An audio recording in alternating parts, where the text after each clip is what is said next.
The government contracting game is being flipped on its head. And if you want to be successful in government contracting, you need to pay attention to this because it is changing everything we absolutely knew. It's coming down on us like a sledgehammer on an anvil, and we have to react to it because if we don't, we're not going to be able to position ourselves to win in the future. And you probably think I'm talking about what has happened and is happening at the federal government level because of these cases right here, but I'm not.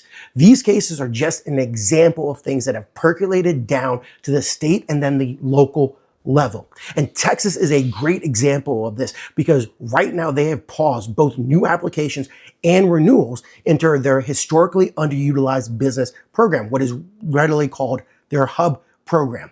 This is a set-aside program that is something that is bundled with everything. So you have women-owned businesses, you have minority-owned business, you have services-disabled, veteran-owned small businesses that are lumped together, unlike how it is at the federal level where you have WSB, SDVOSB, 8A, the list goes on.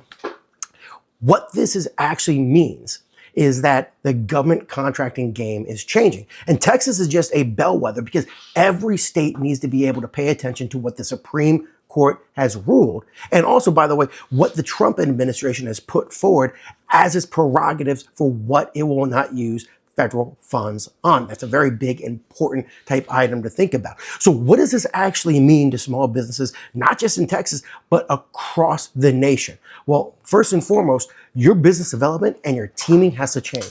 Previously, you would talk about my certification gives me the ability to sole source contracts. That's a huge advantage. Plus, I'm a check in the box. That's a huge advantage as well. And on top of that, I can do the work and I am great at it. So I am providing you value. Second one would always be about I'm on this best-in-class schedule, I'm on the GSA schedule, or I'm on a vendor pool, or I'm on a cooperative agreement down in Texas. The game has rapidly changed, and how you're going to attract your teaming partners is changing. And so for right now inside of Texas, the procurement law is actually kind of interesting because Texas has a special regulation that a contract that is over $100,000 in value has to have what's called a hub subcontracting plan.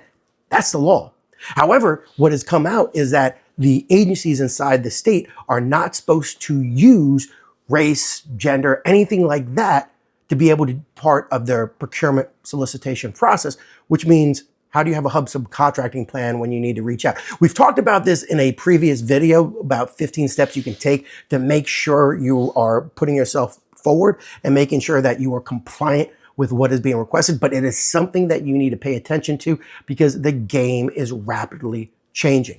So check out this video. It goes through some different items, but I wanted to make sure that we got on and talked about the historically underutilized business program for Texas and to warn everybody here, every small business contractor out here that had business set-asides, you need to pay attention because the game is changing. If you like this video, please hit that like. If you got questions, because there's going to be a ton of questions on this, make sure to comment below. Our analysts are taking a look at this right now. We're reaching out to contracting officers to get a better understanding of what's happening. And make sure to subscribe because as we find out information, we're going to be giving it to you guys. And believe me, Texas is a bellwether. Other states are going to follow. Other localities are going to follow. Stay tuned.